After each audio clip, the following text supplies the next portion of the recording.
Communicative language teaching, or the communicative approach, is an approach to language teaching that emphasizes interaction as both the means and the ultimate goal of study.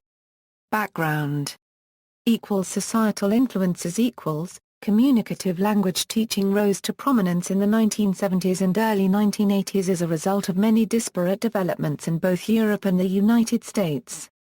First, there was an increased demand for language learning, particularly in Europe. The advent of the European Common Market led to widespread European migration, and consequently there was a large population of people who needed to learn a foreign language for work or for personal reasons. At the same time, children were increasingly able to learn foreign languages in school. The number of secondary schools offering languages rose worldwide in the 1960s and 1970s as part of a general trend of curriculum broadening and modernization, and foreign language studies ceased to be confined to the elite academies. In Britain, the introduction of comprehensive schools meant that almost all children had the opportunity to study foreign languages. This increased demand put pressure on educators to change their teaching methods. Traditional methods such as grammar translation assumed that students were aiming for mastery of the target language, and that students were willing to study for years before expecting to use the language in real life. However, these assumptions were challenged by adult learners who were busy with work, and by schoolchildren who were less academically able. Educators realized that to motivate these students an approach with a more immediate payoff was necessary. The trend of progressivism in education provided further pressure for educators to change their methods. Progressivism holds that active learning is more effective than passive learning, and as this idea gained traction in schools there was a general shift towards using techniques where students were more actively involved, such as group work. Foreign language education was no exception to this trend, and teachers sought to find new methods that could better embody this shift in thinking. In the beginning time of language teaching, it was thought that language teaching is a cognitive matter. The idea then shifted from cognitive to socio-cognitive, which emphasizes that language can be learned throughout the social process. However, in today's process of language teaching, incorporation of ICT has become mandatory in teaching any language. Academic influences. The development of communicative language teaching was also helped by new academic ideas.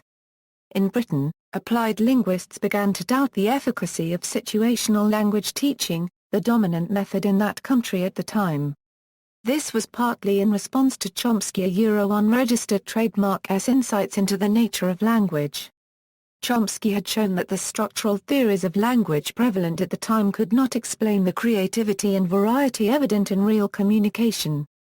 In addition, British applied linguists such as Christopher Candlin and Henry Widdowson began to see that a focus on structure was also not helping language students. They saw a need for students to develop communicative skill and functional competence in addition to mastering language structures. In the United States, the linguist and anthropologist Del Hymes developed the concept of communicative competence. This was a reaction to Chomsky's unregistered trademark's concept of the linguistic competence of an ideal native speaker. Communicative competence redefined what it meant to know a language. In addition to speakers having mastery over the structural elements of language, according to communicative competence they must also be able to use those structural elements appropriately in different social situations. This is neatly summed up by Hymes' unregistered trademark's statement, there are rules of use without which the rules of grammar would be useless. Hymes did not make a concrete formulation of communicative competence, but subsequent authors have tied the concept to language teaching, notably Michael Canaille. Communicative syllabi. An influential development in the history of communicative language teaching was the work of the Council of Europe in creating new language syllabi. Education was a high priority for the Council of Europe, and they set out to provide syllabi that would meet the needs of European immigrants.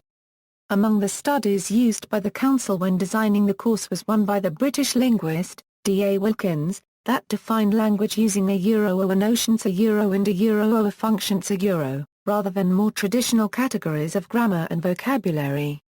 Notional categories include concepts such as time, location, frequency, and quantity, and functional categories include communicative acts such as offers, complaints, denials, and requests.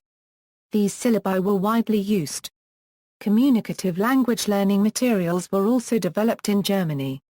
There was a new emphasis on personal freedom in German education at the time, an attitude exemplified in the philosophy of Jahrhundert G. N. Habermas. To fulfill this goal, educators developed materials that allowed learners to choose freely what they want to communicate. These materials concentrated on the various different social meanings a given item of grammar could have, and was structured in such a way that learners could choose how to progress through the course themselves. The materials were used in teacher training courses and workshops to encourage teachers to change to using a communicative syllabus.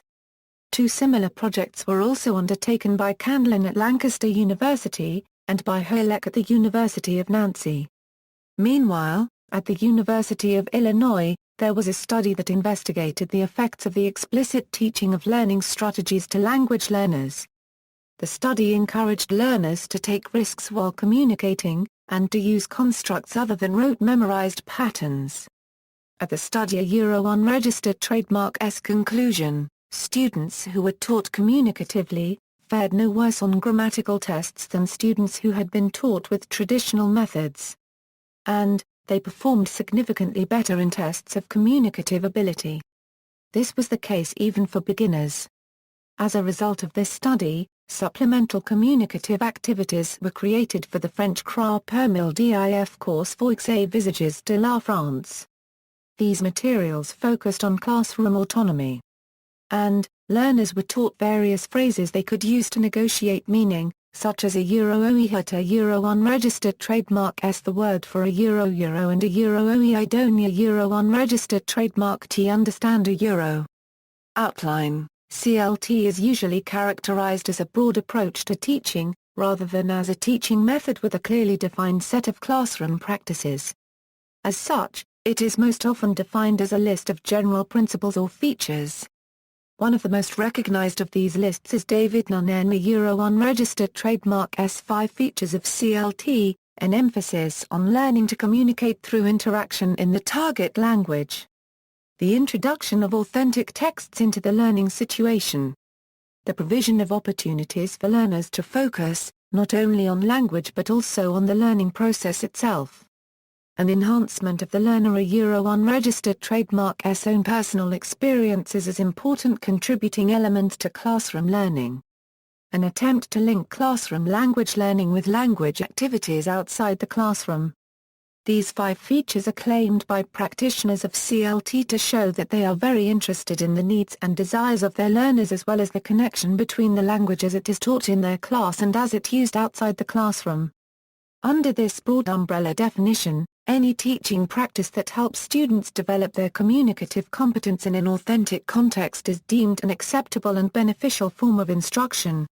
Thus, in the classroom CLT often takes the form of pair and group work requiring negotiation and cooperation between learners, fluency-based activities that encourage learners to develop their confidence, role plays in which students practice and develop language functions, as well as judicious use of grammar and pronunciation-focused activities. In the mid-1990s the Dogma 95 Manifesto influenced language teaching through the Dogma language teaching movement, who proposed that published materials can stifle the communicative approach. As such, the aim of the Dogma approach to language teaching is to focus on real conversations about real subjects so that communication is the engine of learning. This communication may lead to explanation, but that this in turn will lead to further communication.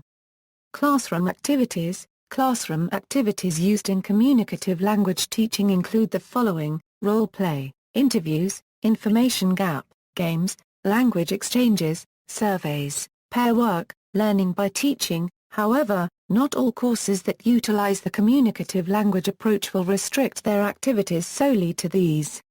Some courses will have the students take occasional grammar quizzes, or prepare at home using non-communicative drills, for instance.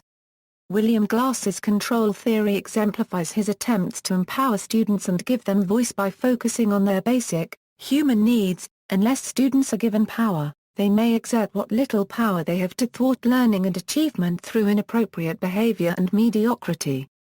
Thus, it is important for teachers to give students voice, especially in the current educational climate, which is dominated by standardization and testing.